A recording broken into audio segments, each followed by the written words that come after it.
Hier saam met u te wees in die huis van die Here, 'n geleentheid waar ons kan stil raak, die Here dank vir sy goedheid, maar ook in sy teenwoordigheid kom en vertrou dat hy ons sal verander. Ek dink vanmôre aan die woorde wat Paulus geskryf het vir die kerk in Thessalonika, wanneer ek hier wil groet. Hy sê aan die gemeente wat in Springs is, in God die Vader en in die Here Jesus Christus, genade vir julle en vrede van God ons Vader en die Here Jesus Christus. Amen. Kom ons staan, dan sing ons hartlik saam deur te sien op die kruis vanmôre ter opening van die diens.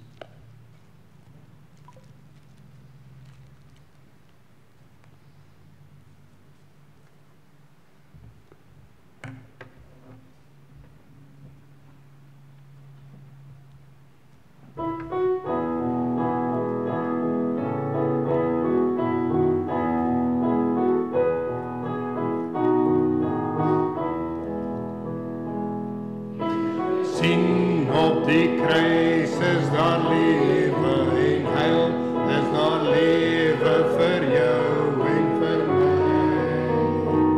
Sien gelowiges op onreinig en leef, van verlossing byt Jesus jou vry. Op sien, deur te sien op die kruis is daar lewe. Is daar lewe vir jou en vir my.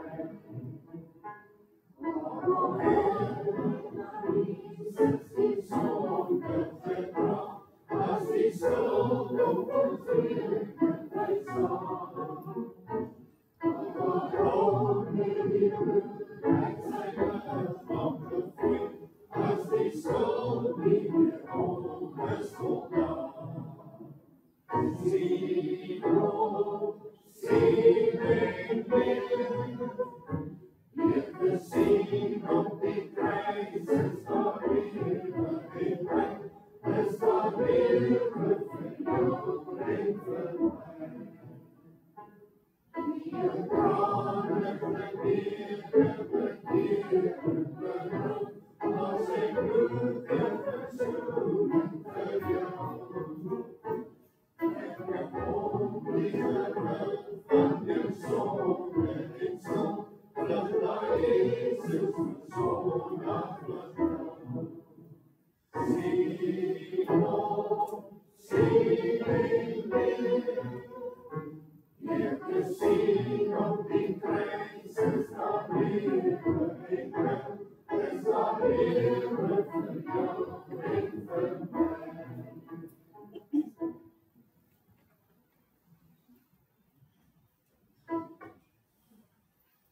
Ja, vriende, jy kan die woord van die Here oopmaak vanmôre in Haggai, die eerste hoofstuk, Haggai, die eerste hoofstuk. Ons 'n paar verse gaan saam lees, en dan moet vertrou dat die Here so met ons spreek vanmôre. Haggai, hoofstuk 1.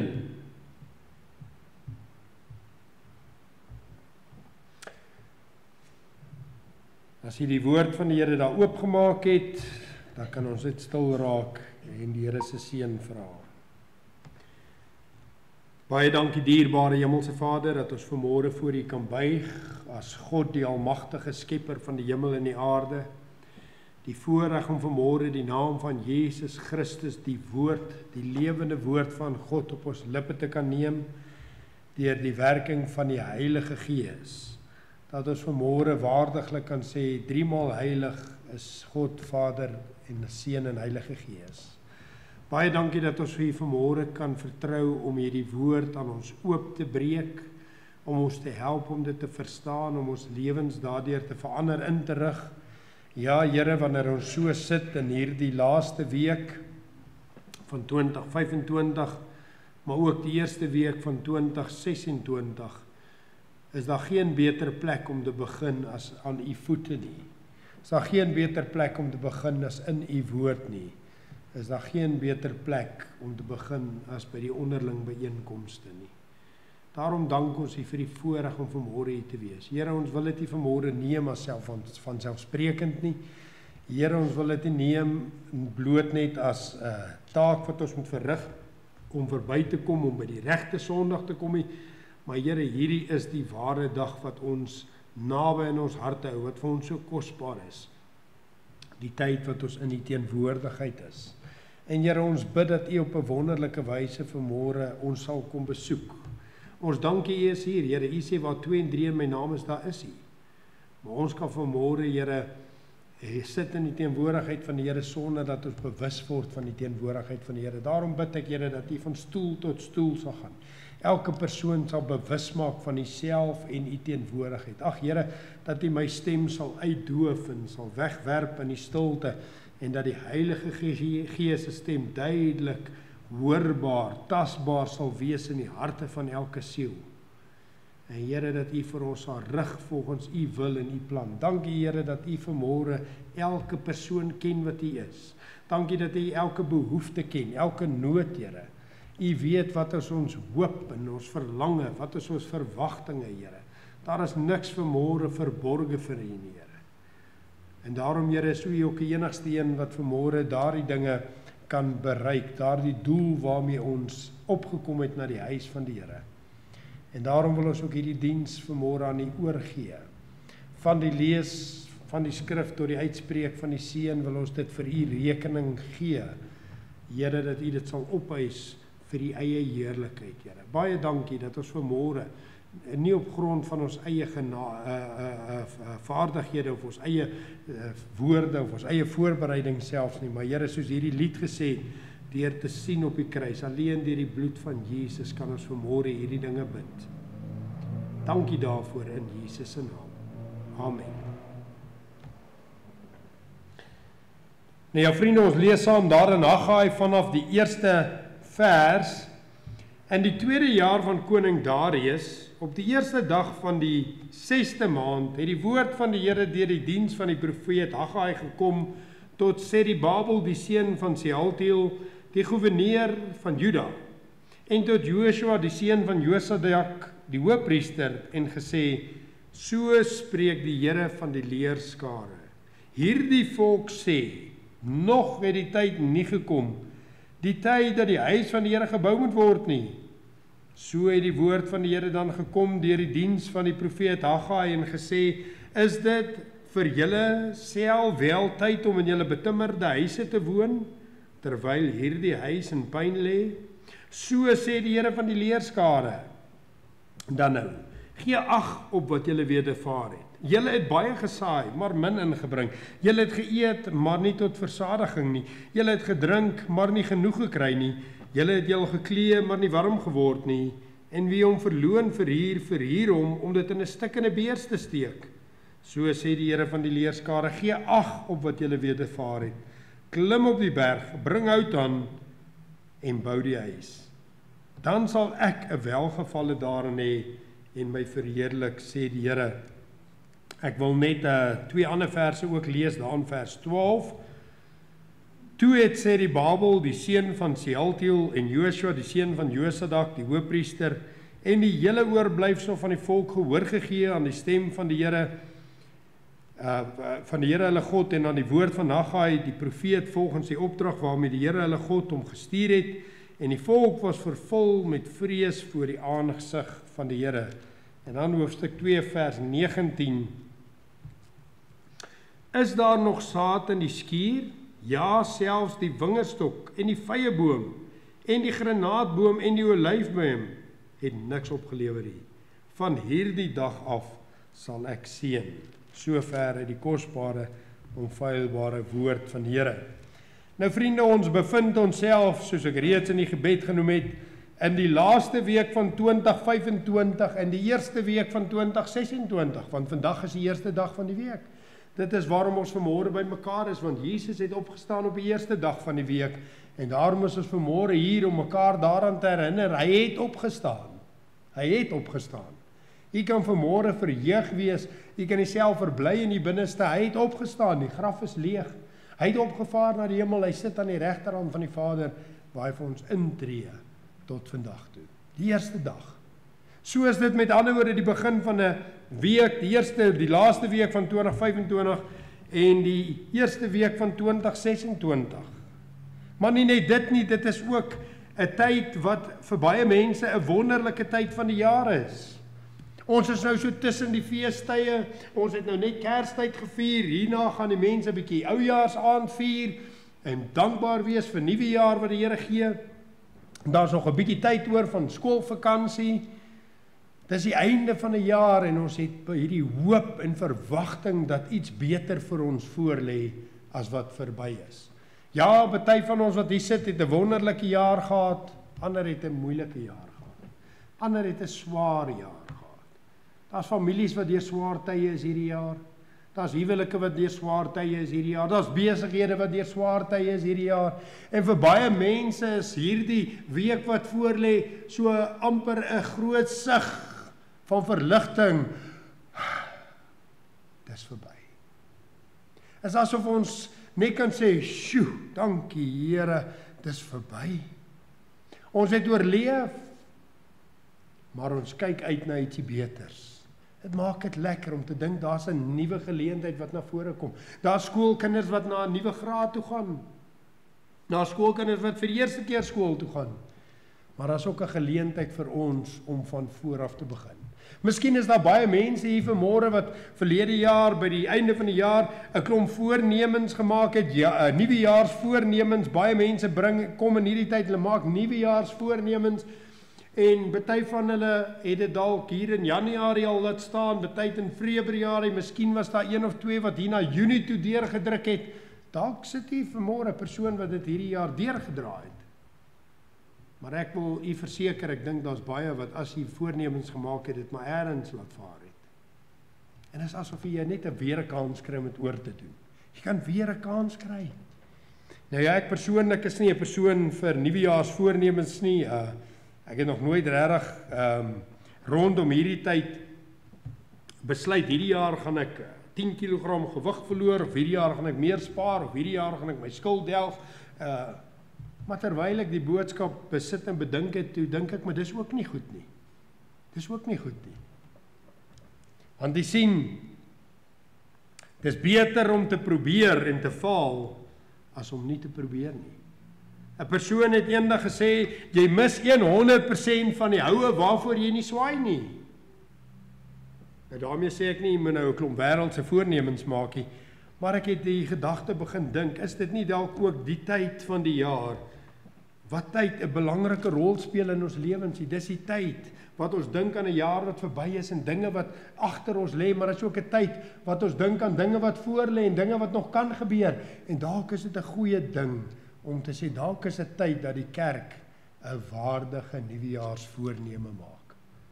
Dalk het die tyd aangebreek dat ons vir eens en vir altyd 'n waardige nuwejaarsvoorneme maak. Een wat nie gaan, waarvan die krag om dit uit te voer, die mag om dit uit te voer, die uithou vermoë, nie by myself en my eie krag gaan wees nie. Maar soos hierdie lied gesê, deur te sien op die kruis gaan daar krag wees. Jy sien, wanneer ons hierdie gedeelte lees in Haggai, dan is daar ook 'n groot tyd van verandering wat aangebreek het. Die volk was daar in Israel gewees. Jy onthou dat koning Saul en koning Dawid die koninkryke gehad het, hoe dit verbreek is in die dae van koning Salomo, en dit sou nooit weer dieselfde wees nie. En die tyd het aangegaan en die noordelike stam is weggevoer na Assirië toe, en uiteindelik is die laaste stam hier in Juda wat oorbly in die dae van koning Josia en Josedak en Sedekia, is die koninkryk weggevoer na Babel toe. En dit het 'n veranderingstyd gebring. Nooit weer sou Jerusalem dieselfde wees nie. Daarna het hulle self nie weer regeer nie. Maar die tyd waarin hierdie geskrywe is nou net kort na die Babiloniese ballingskap. Intussen die Medes en Perse oorgeneem, koning Darius is nou in beheer, die volk het nou geleentheid gehad om terug te gaan, om te gaan herbou. Hulle is in 'n tyd in hulle land, 'n nuwe tyd, 'n nuwe era, en hulle moet hierdie tempel herbou. Dit wat Salomo gebou het is afgebreek en verwoes, en vir 14 jaar nadat hulle begin het met die werk van die tempel, wat die fondasie daar lê, het hulle nou niks verder gedoen nie. Maar dit is 'n tyd wat geskiedskrywers sê, wat hier het die wêreld in 'n nuwe tyd en 'n nuwe era in beweeg. Die Meders en Perse en die Grieke en die Romeine wat daarna kom. God was nou besig om die, as ek met groot respek kan sê, die skaakbord reg te stel vir die koms van die Here Jesus Christus. Hy het die Grieke gebring om 'n taal te bring, 'n kultuur te bring, wat die wêreld so beïnvloed het, dat toe die Here Jesus kom, toe kan deur die Griekse taal die evangelie versprei soos 'n veldbrand. Met die Romeine, wat bitter goed was met hulle administrasie, hulle regsprosesse, hulle infrastruktuur, hulle paaie, was die wêreld gereed gewees vir die mens om net te beweeg. 'n Tyd wat alle dinge begin verander het. Niks sou nooit weer dieselfde gewees het nie. Maar hier in die volk se lewe is dit ook 'n tyd wat die Here weer van vooraf met hulle wil begin werk het, wat die Here van vooraf hierdie tempel wou gereed kry, want hierdie tempel moet gereed wees wat hulle kan voortgaan met die dienswerk, sodat die dinge kan gebeur wat daarop volg. En nou vind ons dat Haggai hierdie woorde skrywe. Hy sê hierdie woorde: "So spreek die Here van die leerskare." Hy sê hierdie volk sê, nog het die tyd nie gekom, die tyd dat die huis van die Here gebou moet word nie. Hy sê, dis nou wat die mense sê, nog het die tyd nie gekom nie. Nou dis die agtergrond waarin ons speel, hierdie verandering wat na vore kom, en die Here kom en hy praat met hulle, hy sê, maar wanneer is dit tyd, as ek dit met respek kan sê? Vriende, as ons so dink aan die einde van 'n jaar en die begin van 'n nuwe jaar, die tyd wat mense voornemens maak, die tyd wat mense dink aan die jaar wat verby is en dink aan die jaar wat kom, wanneer gaan dit eendag tyd word, laat ons ag gee op die huis van die Here? Dis wat hy sê. Hy gebruik 2 keer die verse rondom tyd. Hy sê, so spreek die Here van die leerskare. Hierdie volk sê, nog het die tyd nie gekom, die tyd dat die huis van die Here gebou word nie. Maar nou vra Haggai vir hulle 'n vraag in vers 4. Is dit wel vir julle self tyd om in julle betimmerde huise te woon, terwyl hierdie huis in pyn lê? Jy sien, die taalgebruik is hier baie interessant. In die Afrikaans lees ons dit, is dit vir julle self wel tyd? Ek en ek, jy en jy. Die Young's Literal Translation vertaal dit, is it time for you? Dis wat daar staan in Hebreëus, you. So ons vertaal dit nou mooi, julle, jyself. Die Engelse King James en New American Standard Bible sê, you yourselves. Hy sê, is dit nou nog 'n tyd, hierdie einde van die jaar, is dit nog 'n tyd vir you and yourself? For me, myself and I? Is dit wel tyd vir jou, julle self? Is dit, het ek hier geskrywe, 'n tyd wat moet gaan oor ons en onsself? Weer tyd dat dit moet gaan oor ons en onsself. Nog steeds tyd dat dit moet gaan oor ons en onsself. Want is asof dit net nooit einde kry nie. Maar hy skryf dit as 'n vraag. Nie net kom hy met hierdie gedagte na vore van jy en jy nie. Hy skryf dit as 'n vraag. Hy sê, is julle seker dis nog nie tyd om die huis van die Here te bou nie? Is julle seker dit is nog steeds tyd om vir jou eie lewe te hardloop? En as ons so 'n bietjie verder sou gelees het, sou ons gesien het, hy sê daar, julle elkeen hardloop vir sy eie huis. Hy sê, is julle seker? Hy wil hê ons moet 'n bietjie tot stilstand kom vanmôre en 'n bietjie dink. Is ons seker dis nog steeds tyd om 'n voorneme te hê vir myself, 5 kg gewig verloor? Dan gaan ek die huis van die Here bou, want ons het fiks. Ek gaan 'n bietjie draf, laat ek die bakstene op mekaar kan pak. Maar dan aan die einde van die jaar moet ek nog steeds draf, ek het nog nie fiks geword nie. O, Here, hierdie jaar gaan ek my skuld delg, laat ek volgende jaar vir iets kan beteken. En aan die einde van die jaar kom die kar se radkas het gebreek en die het gebreek en heining het gebreek en die huis het gever word, jy sien die skuld het nie afgegaan nie. Hy sê, wanneer gaan ons nou klaar kry om te sê, you and yourself? Vandag sê mense, dis te laat om te bou in die huis van die Here. Dis te laat, die wederkoms is voor die deur. Weet jy vriende, baie kinders van die Here gebruik geestelike gesprekke. Dis te laat vir die Here om te werk. Die wederkoms is voor die deur. Miskien wil die Here hê ons moet 'n bietjie hierdie kerk weer vol maak. Nee, Here, dis te laat, jy gaan kom. Ons moet nou seker maak, ons eie saak is reg. Ons moet seker maak, ons huisie is reg. Ons skuld is afbetaal en wat dit ook al mag wees. Die evangelis John Wesley, groot werk vir die Here gedoen het die woorde gesê, as die Here môre kom, plant ek vandag nog 'n boom. As die Here môre kom, plant ek vandag nog 'n boom. As die Here se wederkoms môre is, ek kry 'n brief in die pos, of 'n telegram, die Here Jesus kom môre, dan kom pak ek nog 'n paar stene op die gebou. Laat hy my ten minste net besig vind met die werk. Ons lees dit in Matteus 24. Wees die getroue diensknegt wat die Here besig sal vind met die werk as hy weer kom. Nee, dit is te laat. Dis nie nou die tyd vir 'n verandering nie. Daar is nie baie tyd oor voordat hy kom nie. Dit het hulle gesê 20 jaar terug, dit het hulle gesê 25 jaar terug, dit het mense hierdie jaar gesê, dit het hulle gesê in 1948, dit het hulle gesê in 1968. Nee, nou 10 jaar verby gegaan. En daarom kom die profeet Haggai en hy vra 'n vraag. En hy kom vanmôre en hy vra ook die vraag. Hierdie volk, Suid-Afrika, sê dis nog nie die tyd om die huis van die Here te herbou nie. Hoe lyk die huis van die Here in Suid-Afrika? As u vanmôre jouself 'n guns wil doen en u wil weet hoe lyk die huis van die Here in Suid-Afrika, dan ry jy net hier verby die mall en hier verby Carnival City en hier verby die plek. Dan sien jy hoe staan die karre daar. Daar is nie parkeerplek nie. Die huis lê in puin. As ons verby die golfbane ry, dan sien ons die huis lê in puin. As ons vanmôre na die kerk toe gery het, dan sien ons 'n persoon verby ons draf en 'n ander een ry fiets. Die huis lê in puin. As ons vanmôre, nie net vanmôre nie, selfs in die besigste tyd van die kerk, instap in die evangeliese kerke in Suid-Afrika waar die evangelie, die waarheid verkondig word, en ons kyk so na die bank en dan sien ons 'n leë fondasie. Die huis lê in puin.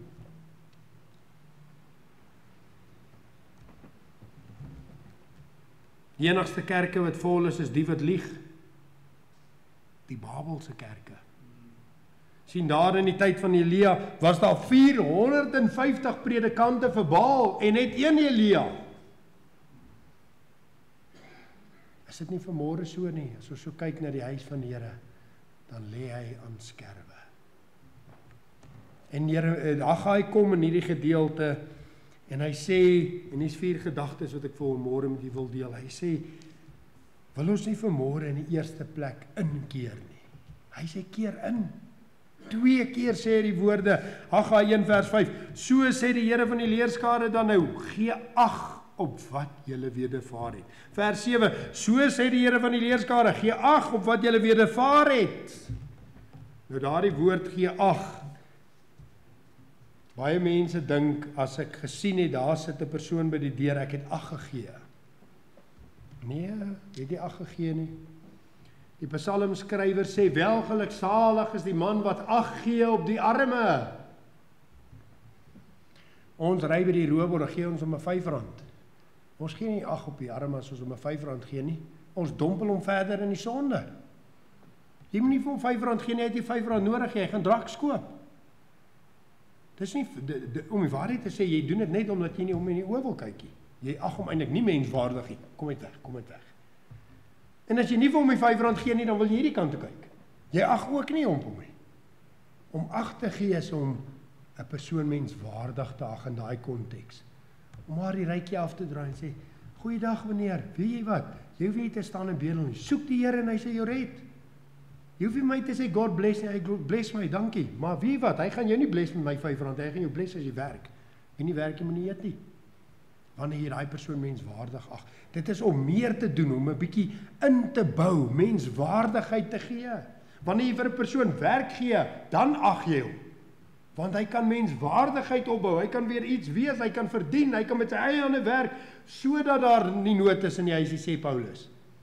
Nou is hierdie woorde, gee ag op wat julle wedervaar het. Moenie net so met die oog loer nie. Hy sê, kyk 'n bietjie dieper. Net vir 'n oomblik, hier aan die einde van 2025, kyk 'n bietjie dieper. Meneer, mevrou, jong man, jong meisie, oom en tannie, hoe het 2025 gelyk vir jou, jou gesin, jou gemeente, jou land, jou Suid-Afrika. Hy sê gee ag, 2 keer. Maar hy sê nie net gee ag nie, hy vra vir hulle, weet jy, die Heilige Gees is so wonderlik, hy bring jou daar by die gedagte wat jy moet bring. Hy sê so in die middel van die 2 verse hierdie woorde, julle het gesaai, maar min ingebring. Hy sê gee ag, ja jy het geploeg, ja jy het gesaai, ja jy het geoes, maar sê vir my, hoe lyk jou oes? Julle het geëet, maar nie tot versadiging nie, julle het gedrink, maar nie genoeg gekry nie, julle het julle geklee, maar nie warm geword nie. En wie hom verloon verhuur hom om het in 'n stikkende beers te druk. Hy sê, oordink 'n bietjie. Oordink wat het gebeur hierdie jaar. Besin daaroor. Erken dit. Partykeer moet jy dit vir jouself hardop sê. Here, ek het gesê hierdie jaar gaan ek spaar, ek gaan my skuld afbetaal, dan gaan ek vir iets beteken, maar my skuld is nog steeds daar. Here, ek het gesê ek gaan spaar, maar toe breek alles.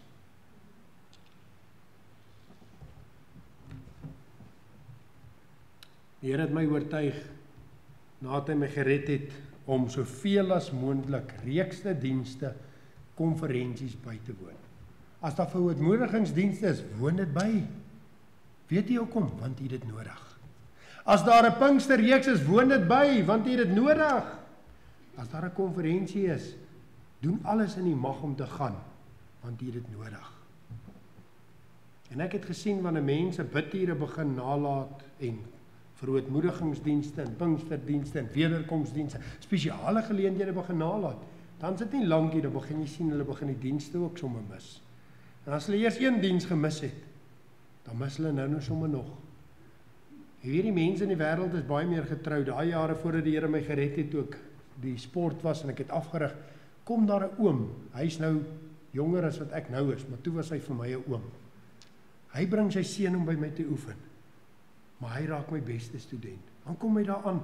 Hy sê, verskoon my, ek is net 'n bietjie laat toe. By die plaas uitry toe kom maar mense in om te kom kuier. Hy sê toe hulle so inry, toe sê hy, hoor julle kom nou op 'n slegte tyd, gaan sit julle man kuier in die huis, ek gaan oefen, ek kom nou terug. Ek sê, oom, kom maar gelos het. Hy sê vir my, as ek 1 keer 'n verskoning maak, gaan ek dit 'n tweede keer doen. Net so rukkie later, sê Henk, kan ek bietjie vroeër loop? Ek sê, hoeso oom, hy sê, is my huweliksherdenking. Ek sê, oom, hoef jy na hand nie te wees, as net oefening gaan, huweliksherdenking. Hy sê, nee, as ek 1 keer 'n verskoning maak, gaan ek dit weer doen. Hier 10 minute voor die tyd spyt hy vir hom net so bietjie, na gaan hy, vat sy vrou nou. Ek sê nie, dis jy ons moet wees nie, dis ons moet wees teen opsigte van die dinge van die Here, nie in die wêreld so goed nie. Maar ons kinders van die Here, ag die hondjie blaf 'n bietjie, hy klink snaaks, en kos mis die diens vandag. Het jy dit al gesien? Die kinders kom bytjie kuier, nou kan sy kerk toe kom, wie bring hulle saam? As hulle nie wil saamkom nie, dan moet hulle nie kom nie. Weet jy vriende, hy sê keer in, let op wat gedoen het, dink 'n bietjie, erken 'n bietjie, wedervaar wat gebeur het hierdie jaar in jou lewe. Ons gaan daarna 'n konferensie toe, ons hoor die een boer sê daai tyd, nee, dis 'n kritiese tyd wat hierdie konferensie val, hy kan dit nie bywoon nie, hy moet nou plant, dis nou die venster om te plant. Nou ja, ek sê 'n boer nie, ek glo hom, ja, is nou tyd plant, hy bestuur die ten minste sy kinders. Julle sal dit nie glo nie, daai jaar, toe vloed dit in die Vrystaat so, dat hulle met roei bootjies tussen die mielies ry, die hele oes is. Plaas het jy die konferensie bygewoon, blywende vrug. Hy sê wedervaar wat gebeur het. Jy het in die kritiese tyd geplant, maar het jy geoes? Jy het by die huis gebly toe die hondjie siek is. Nou is jou hondjie gesond en wat nou? Of nou is jou hondjie dalk dood later, want dan iets anders voor jou kar ingery en jy's verlore. Wedervaar, hy sê baie het julle gee, maar nie genoeg gekry nie. Jy het gespaar, maar jy het net nooit genoeg nie. Weet jy vriende, as daar nou een vers is wat vir my so spreek van die dag waarin ons lewe, hy wat hom verloon uitgee, gee hom uit om dit in 'n stikkende beers te druk. O, ek weet nie van u nie, maar as die salaris aan die einde van die maand so in die beursie val, jy voel hy raak so, jy voel daar kom so ietsie en as jy hom so uithaal, is dit weg. Dis 'n leë beurs. Dinge het so duur geraak. Jy stap daar in die winkel en dink jy, kan 'n mens dit betaal vir 'n stukkie vleis om te eet? Kan 'n mens dit, ek weet nie hoe koop mense met groceries nie. Die geld val in 'n stukkende beurs. Maar nog is dit nie die tyd om die huis van die Here te bou nie. Hy sê, wie julle vriende, waar moet ons hierdie jaar begin? Begin by inkeer. Begin bietjie dink aan wat ons wedervaar het. Het ons sukses behaal in die dinge wat ons nagejaag het, sodat ons vir die Here iets kan beteken? Ek wonder hoe baie mense sal vanmôre kan sê, ja, die Here help ons vanmôre. Hy sê, gee ag op wat jy gewedervaar het. Maar dan bring hy 'n tweede punt na ons toe. Hy sê, nadat jy ag gegee het, ag is keer in. Hy sê, keer uit. Hy sê, kom, klim op die berg, bring hout aan. Net daarna sê hy vir hulle, so sê die Here van die leerskare, gee ag op wat julle wedervaar het. Dan sluit hy dit af, as hy klim op die berg, bring hout aan, bou die huis. Hy sê, wie julle vriende, nog is dit nie die tyd om die huis van die Here te bou nie. Is dit wel tyd om dan vir jou eie spaarrekening daar te loop? Hy sê, wie wat, wil jy nie ophou, nadat jy gekyk het, wil jy nie ophou, vir jou eie betimmerde huis hardloopie, klim op die berg en bou die huis. Jy sien hoe lyk die fondasie. Jy sien, dis net 'n fundament wat daar lê, vir 14 jaar bou hulle nie verder op die huis nie.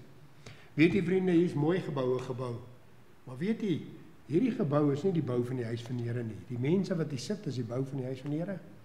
Hierdie is 'n wonderlike kerk wat gebou is deur ons voorsate in die EG Kerk. En ek hoor hierdie kerk het vol gesit, bo en onder. Maar wie hulle ernstig is die fondasie nou 'n rukkie rou. Nou gelê aan flarde. Nou kom hy en hy sê vir ons, maar moet ons nie maar weer bou nie. Hierdie keer gaan ons nie die bakstene bou nie, ons gaan die mense nooi. Ek wonder hoeveel van ons nooi nog mense. Hy sê, as jy ingekeer het, as jy die nood erken, is dit die beste plek waar jy vanmôre kan wees. Want weet jy vriende, dis hoe die Here begin. Hy werk deur eerstens jou te laat inkyk en te kan sien waar is die probleem. In die oomblik wat jy dit sien, dan sê die Here vir jou, nou het jy dit raak gesien, nou het jy dit erken. Goed, kyk uit. Kyk uit.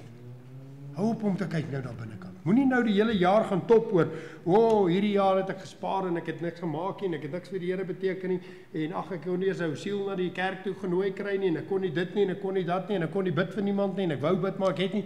Nee, hy sê die oomblik wat jy die nood sien en erken, dan keer jy uit.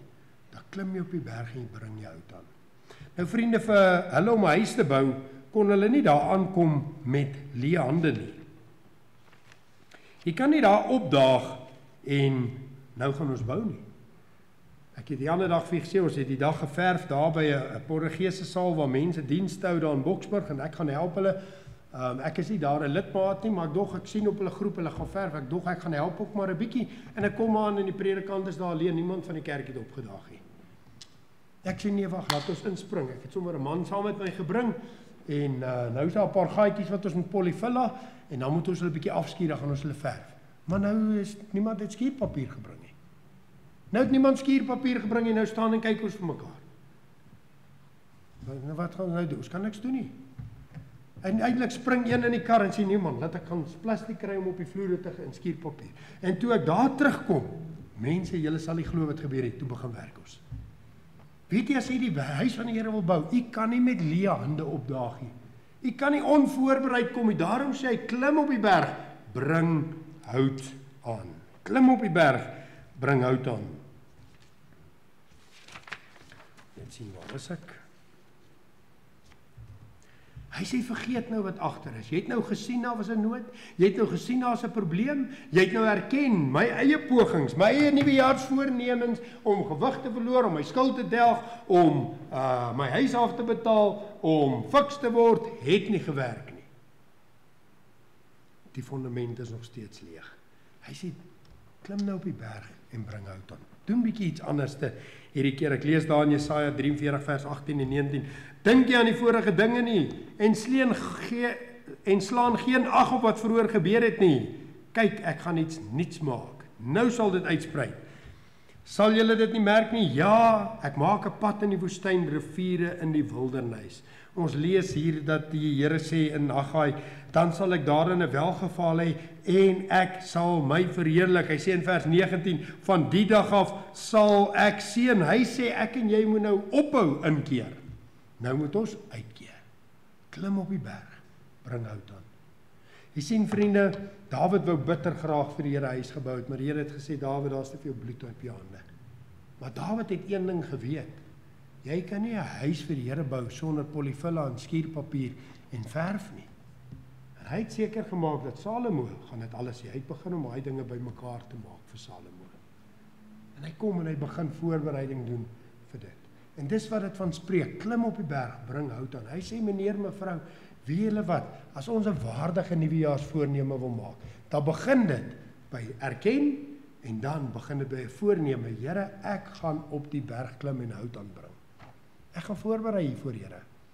Nou ja, ons gaan nou sien, jy hoef dit nie uit die eie krag te doen nie. Om die waarheid te sê, as jy dit op die eie krag doen, gaan dit nog 'n jaar nuwejaarsvoorneme wees, wat so by Januarie, Februarie, Maart, miskien Junie, Julie verbygaan. Maar ek en jy moet die voorneme maak. Hier in ons binneste sê, ons gaan op die berg klim. Nou wat is die berg? Die berg is die nabye teenwoordigheid van die Here. Hulle moes Libanon toe gaan het, hulle moes die regte hout daar vir die seders gaan kry, wat daai tempel mee sou bou. Ons moet gaan na die berg van die Here toe. Die Bybel sê die woorde, wie mag klim op die berg van die Here en wie mag staan op sy heilige plek? Hy wat rein van hande en suiwer van hart is. Ek en jy moet op die berg van teenwoordigheid van die Here kom. Ons moet hout bymekaar maak. Wat is die hout? Ja, ons het bakstene nodig gehad om 'n fisiese plek te bou, maar om die huis van die Here te bou met lewende stene, het jy hout nodig. Jy het die woord van die Here nodig. Jy moet op die berg kom, jy moet gaan tyd spandeer, jy moet voorbereiding doen. 'n Engelse predikant het eendag gesê, God prepares people in the ordinary for the extraordinary. God prepares people in the ordinary in jou binnekamer, in jou stilte tyd, vir die buitengewone sake wat hy daar buite wil bereik. Maar ek en jy moet daar by die huis aankom met hout, wat ons daar in die binnekamer gekry het. Toe Dawid teen Goliat gaan veg, toe was hy nie 'n leek met 'n slingervel nie. Hy was, kan ons die Engelse woord vanmôre gebruik, 'n expert gewees met 'n slingervel. Nog wat, hy nie staat gemaak op sy eie vermoëns nie. Hy het gesê, ek kom na jou in die naam van die Here. Maar die Here het hom daar as 'n skaapwagter agter die veld gebruik, waar hy daar psalms geskryf het en die Here verheerlik het en na die skape gekyk het. Nou vriende, ek kan jouself indink, sit 'n jong seun van 12 en 13 in die veld, laat hy skape oppas die hele dag. Hy gaan bietjie verveeld raak, dan gee jy vir hom 'n ketty. Dan kyk jy oor 'n jaar hoe goed skiet hy met daai ketty. Daar waar hy mik, daar skiet hy. Geef hom 'n .22 en genoeg patrone, hy gaan 'n meesterskut word. Toe Dawid daar kom, toe sê hy 'n meesterskut, en hy vat 5 klippe. Ek weet daar's 'n sanger wat 'n klomp nonsens kwytraak van ander reëse. Daar was nie ander reëse nie, daar was een reëse. Dawid het nie 5 klippe gevat omdat hy die ander reëse ook wou doodgooi nie. Nee. Dawid het 5 klippe gevat want dit is voorstellend van die woord van die Here. Die psalms was hy nog besig om te skryf, dit was nog nie deel van die Bybel nie. Die Bybel was Genesis, Exodus, Levitikus, Numeri, Deuteronomium. 5 boeke wat op klip geskryf was. Hy vat 5 klippe.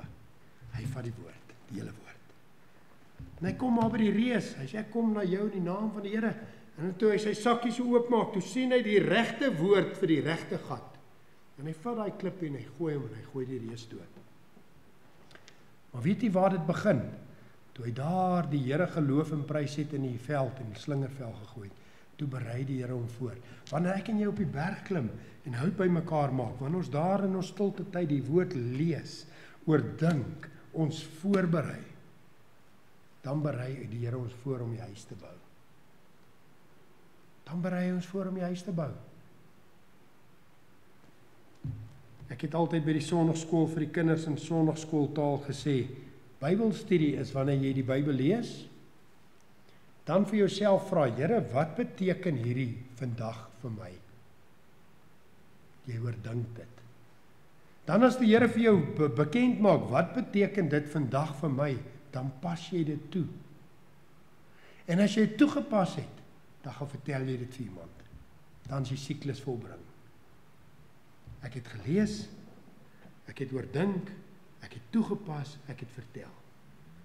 En weet jy wat, as ons die Bybel so begin lees en die Here so begin vertrou om ons te help om voorbereid by die Tempelberg aan te kom waar ons moet bou, dan gaan die Here jou so opgewonde maak, dan gaan jy net daar by die winkel staan as die leibietjie lank, as jy, joh, meneer, jy sal nie glo wat lees ek vanmôre in die Bybel. 'n deel wat ek 30 keer gelees het, maar vanmôre toe wys die Here vir my 'n nuwe ding. Miskien is dit 'n persoon wat op daai stadium dit nodig het. Ek onthou baie jare gelede in die gym, toe ek hierdie sonnaarskool aanbied, toe besluit ek maar ek moet dit ook doen. En ek is daar in die gym en ek praat so met 'n oom oor dit wat ek in die Bybel gesien het. En ek onthou die oom is by een van daai masjiene wat hy so afdruk. Hy stop hy masjien. Hy sê, "Boetie, stop net daar. Dis die dinge waarmee ek worstel nou." En daar maak die Here 'n wonderlike deur oop. Hoekom? Want jy klim op die berg, jy bring hout aan, jy berei jou voor.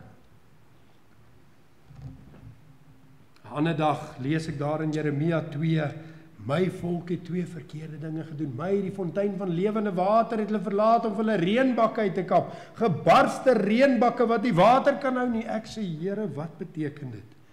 En die Here wys vir my hoe dat ons staat maak op onsself. Miskien 'n dam. Nou bid ons net wanneer die dam leeg is, want die dam kan nie water en ons moet elke dag bid dat die Here reën gee om die dam vol te hou. Maar dit is soveel ander dinge in ons lewens. En terwyl die Here dit so met my lewend maak, kom ek daar in 'n winkel daar in Bloemfontein en 'n ou skoolvriend van my is daar en hy kry bitter swaar. Maar terwyl hy swaar kry en ek sien die hartseer op sy gesig wat ek praat, sien ek net die blokkie hier in die sak. Die sigarette. En ek weet nie, hy sê my wat sy py is en ek kan sien, hierdie goed vat die meeste van jou py op. Ek sê vir hom, "Hoekom rook jy? Jy sukkel so, hoekom rook jy?" Hy sê hy het dit nodig vir stres. Ek sê, "Jy sal nie glo wat sê die Here vir my in die woord van die Here nie." Hy sê, "My volk het 2 verkeerde dinge gedoen. My, die fontein van lewende water. My, die een wat stres kan verlig, het hulle verlaat om vir hulle reënbakke uit te kap. Gebarste reënbakke wat water nie kan hou nie. Sigarette wat nie van werk nie as jy hom rook." Ek sê, "Moet jy hom oor 5 minute weer rook." Hy sê, "Baie keer 10 minute, baie keer 5 minute, maar hy moet hom maar weer rook." En net daar maak die Here deur oop binne in 'n winkelsentrum met 'n persoon. Hoekom? Jy klim op die berg, jy maak hout bymekaar, jy bou. En hy sê vir ons, sal dit nie ons nuwejaarsvoorneme te wees om te sê, Here, hierdie jaar gaan ek op die berg van die Here klim en ek gaan voorberei, ek gaan hout bymekaar maak. Daar gaan dalk 'n Sondag wees wat ek 'n bietjie nog 5 minute langer is, dan gaan hom joppies hier sê, "Maar wie wil so lank getuig?" Dan gaan jy hier net 'n kort preekie net daar bring. Ek sê nie dis wat gaan gebeur nie, maar weet jy, die Here berei jou voor. In the ordinary for the extraordinary. 'n Dame sê eendag vir my, "Maar niemand vra my ooit om te getuig nie." Ek sê, "Is jou vertroue op mense? Vra die Here om vir jou die deur oop te maak. Hy sal dit oopmaak op die regte tyd." Maar die vraag is ek en u besig om ons voor te berei? 'n Laaste verhaal, ek is baie jare gelede, werk my vrou Saterdag. En ons nog nie kinders gehad nie. Saterdag was vir my die wonderlikste dag. As sy by daai deur uitgaan, is ek in die Bybel. En ek lees, ek was nie 'n predikant nie, ek is maar net 'n persoon wat gered is, ek het 'n werk, maar ek het 'n liefde vir hierdie woord. En ek lees die Bybel en ek lees hom tot sy 1 uur by die huis kom, lees ek hierdie Bybel. En ek begin daar lees 'n gedeelte in die Bybel en die Here begin 'n boodskap op my hart lê. Ek het nog nooit nêrens gepreek nie, ek sê 'n predikant nie, ek is net 'n geredde mens en ek sê daar vir myself, Here, ek gaan 'n preek uitwerk. Ek begin 'n preek skryf. Maar ek gaan 'n stapie verder en ek sê vir die Here, Here, ek gaan hierdie hele hoofstuk uit my kop uit leer. Elke dag 1 vers tot ek die hele hoofstuk ken, dis 21 verse. En ek begin daar en ek quoteer die eerste vers en ek begin 'n boodskap voorberei.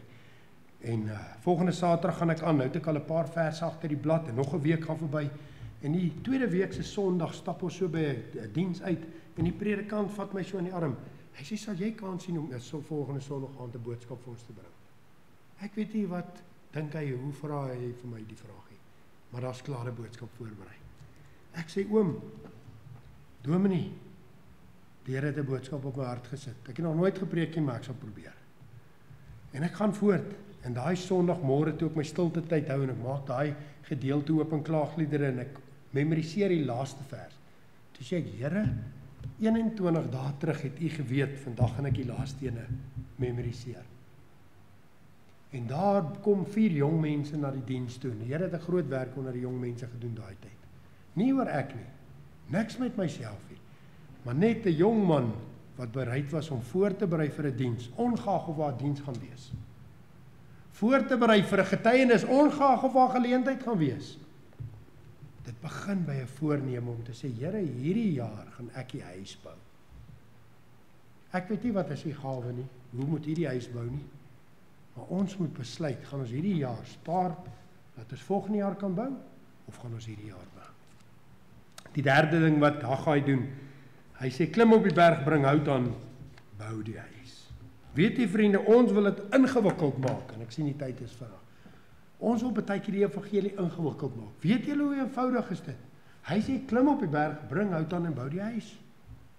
Jy wil nou eers hoor vir 'n spesiale stem wat jou roep. Moenie wag vir 'n spesiale stem wat jou roep. Jy het jou klaar geroep. Gaan dan heen en maak disippels van alle nasies en doop hulle in die naam van die Vader, die Seun en die Heilige Gees en leer hulle wat ek julle geleer het. Jy het 'n opdrag, jy het nie nodig om 'n spesiale roepstem te hoor nie. Hy sê bou die huis. Jy moet uitkyk vir 'n geleentheid. Jy kan nie daar by die fondament aankom dan staan en kyk jy so nou weer eens, soos ek nou net gesê het. As ons nie skuurpapier het nie, dan staan en kyk ons vir mekaar. Maar wie wat as jy daar aankom met jou hout? Elke kind het mos 'n ander gawe, né? Ek sê altyd vir mense, gemeenteete is wonderlik. Ek praat van die onderling byeenkomste. Maar weet julle hoe werk gemeenteete is deesdae, geestelik gesproke? Jy weet mos as jy gemeenteete bring, die een tannie, sy verstaan 'n aartappelslaai. Sy bring die aartappelslaai. Daai ander tannie, daar's nie 'n tannie wat 'n skaapbout kan bak soos sy 'n bakkie, sy bring hom. Hy's sommer klaar in skyfies gesny, die mooi koppietjie sous is daar, jy gaan hom oor hom gooi. Dan sit ons almal, man, dan eet ons lekker. Ek hou van 'n gemeenteete. Dan eet ons lekker. Wanneer ons fisies eet, maar weet julle hoe eet ons geestelik? Die een dag op dan kom die tannie, hier's die sak aartappels. Hier kom hy aan, hier's die skaapbout. Hy's nog gevries. Hier's die boontjies. Dan moet die predikant nou gou probeer homself al die aartappels gaar te maak en alles te doen. Dis hoe dit geestelik werk. Maar dis wat Haggai aanspreek. Hy sê nee, tannie, soos wat jy lekker aartappelslaai maak, daai gawe wat die Here vir jou gegee het, berei dit voor op die berg van die Here. Bring dit gemeente toe. Daar's mense wat bemoediging nodig het, daar's mense wat miskien nodig het, net dat daar iemand is wat 'n bietjie ontferm. Weet jy, daar's mense wat 'n gawe het van barmhartigheid. Daar's mense wat 'n gawe het van helpers. Ek het 'n vriend. Dan staan ons so in gesels. Hardloop hy skielik weg, dan wil ek sommer, wat loop jy nou, ons praat dan nou, en sien ek, hy het 'n tannie gesien. Dan kry ek so skaam en sê ek, hoekom het ek nie ook die tannie gesien om haar te help nie? Ons het hospitaalbesoek gedoen, dan het ons altyd seker gemaak, een van daai mense met daai gawe, gaan saam met die evangelis. Want as ek in daai kamer inkom, dan sien ek net hel. Oom, het die Here oom se siel uit genade gered? Dan as ek nog so wil begin, dan keer die tannie my klaar. Nee. Skuif sy die oom se kussing reg. Het jy 'n glasie water, gee sy hom 'n glasie water. Sy lekker rustig is, ons 'n bietjie gekuier, dan praat ek met hom oor die naam van die Here. Want ons bring. Hy sê kom, soek 'n geleentheid, meneer, mevrou, soek 'n geleentheid om vir die Here iets te beteken. Maar weet jy vriende, as ons nie op die berg was en hout bymekaar gemaak het nie, as jy nie jou pakkie hout het nie en jy weet nie waar dit hoort nie, dan gaan jy nooit regkom nie. Sal dit nie 'n waardige voorneme wees as elke lidmaat van die EG Kerk Springs hierdie jaar sê, Here, hierdie jaar bring ek nie meer rou sakke aartappels nie. Ek bring wat nodig is vir hierdie gemeente om te groei. Ek maak 'n voorneme. Ek gaan die reekse dienste bywoon, die verootmoedigingsdienste. Ek gaan vir mense wat saam met my werk. Weet julle waaroor gaan dit so sleg in Suid-Afrika? Ons buig nie meer voor hierdie nie. Jy sal nie glo nie. Ons kerk hou verootmoedigingsdienste. Wil jy nie saamkom nie? Partykeer dink ons hulle gaan ons skeef inkyk. Het jy al geweet, baie kere nooi ons nie mense nie want ons dink hulle wil nie kom nie. So het ek 'n kollega, ek ry Hoopstad toe vir die konferensies, hy sê in vereniging, ek het 'n behoefte om hom te nooi, maar ek nooi hom nie, want ek dink by myself, wie gaan van vereniging af Hoopstad toe ry vir 'n kerkkamp? So gaan die een konferensie verby, maar ek praat altyd met hom oor die konferensie. Die tweede konferensie gaan verby, maar ek praat altyd met hom oor die konferensie. En die derde een is ek op pad. Hy sê nou gaan jy my nooit nooi na jou konferensies toe nie. Voel of ek my skoene wil wegsak. Ek sê, Here, dis my werk om te nooi, nou smeek hy my om te nooi. Die konferensie daarna, toe nooi ek hom, maar toe kan hy nie kom nie.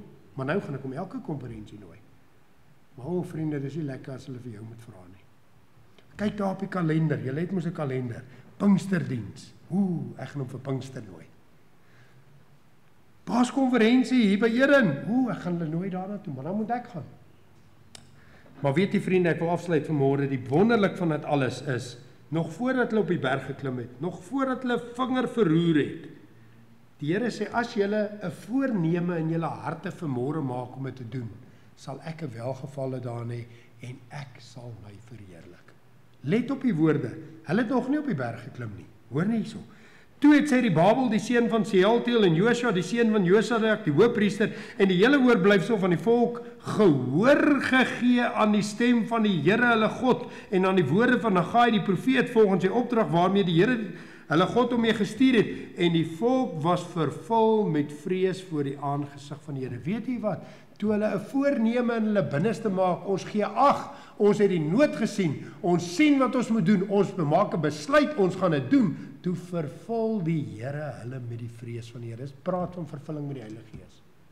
Hy gaan verder, en die Here vers 14, het die gees van Serubabel, die seun van Sealtiel, en die goewerneur van Juda, en die gees van Josua, die seun van Josadak, die hoofpriester, en die gees van die hele oorblyfsel van die volk opgewek, en toe het hulle gekom en die werk begin aan die huis van die Here.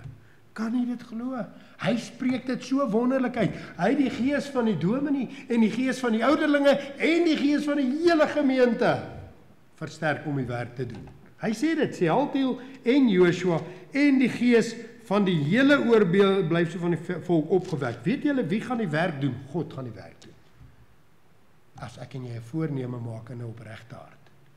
Ons hoef net 'n voorneme te maak met 'n opregte hart, met die Here voor oë, ons oë op die kruis, soos daardie lied gesê, die Here sal ons gees opwerk om dit te doen. As jy self besluit, ek gaan nou 'n bietjie voorberei, dit gaan nie gebeur nie.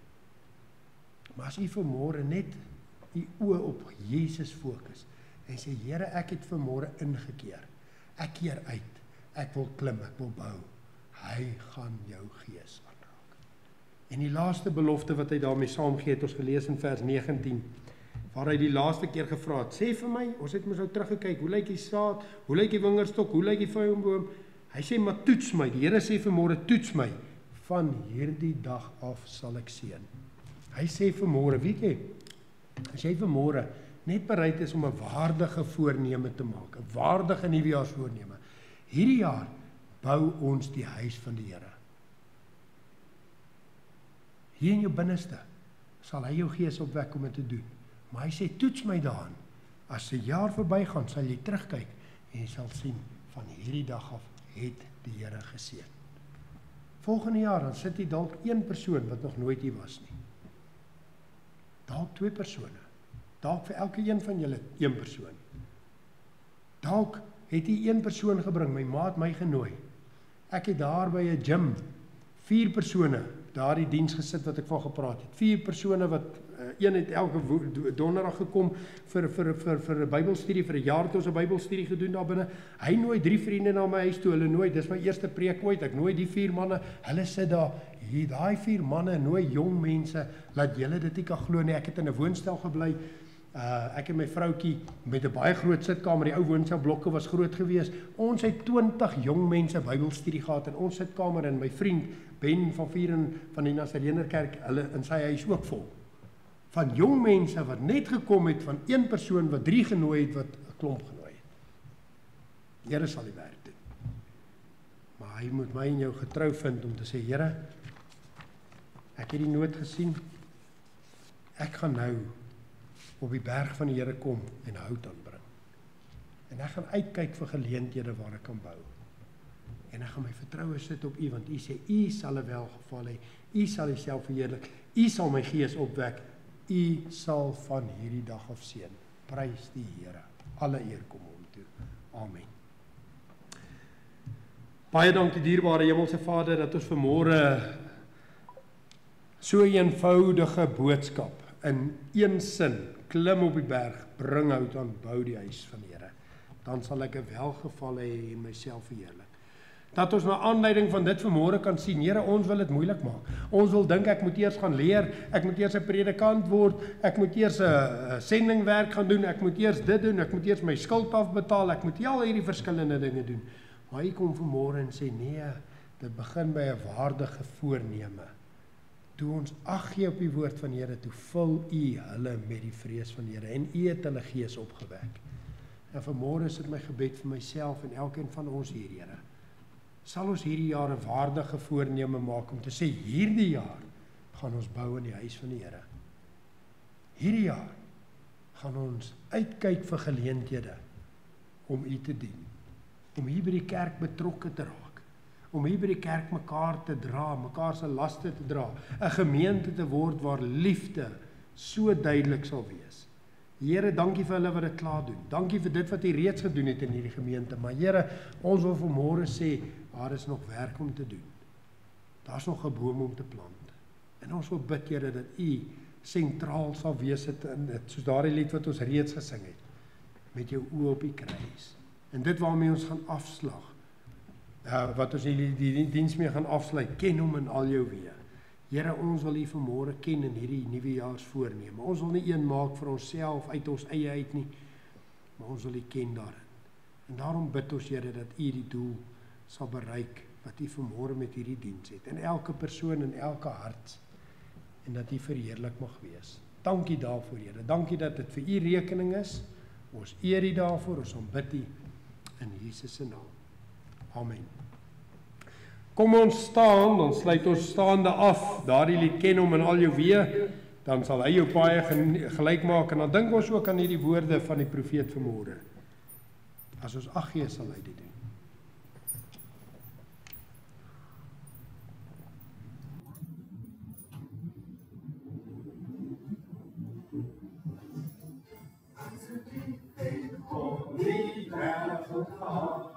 Hij zijn kinderen geboren is een King,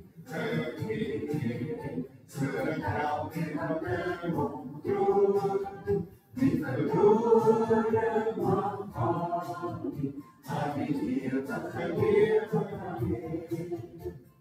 Geen monden al je wieën, geen monden al je wieën. Dan zal hij je mooie gelijk maken, ik kom en al je wieën. En zo diep in God die wereld had, dat hij zijn kinderen geboren is hier een King, zullen elke nacht een mond doen. Niet verloren mag gaan, maar niet hier dat geleerd kan leven. Geen honden al je wieën, geen honden al je wieën. Dan zal hij de mooie gelijk maken, geen honden al je wieën. Geen honden al je wieën, geen honden al je wieën. Dan zal hij de mooie gelijk maken, geen honden al je wieën.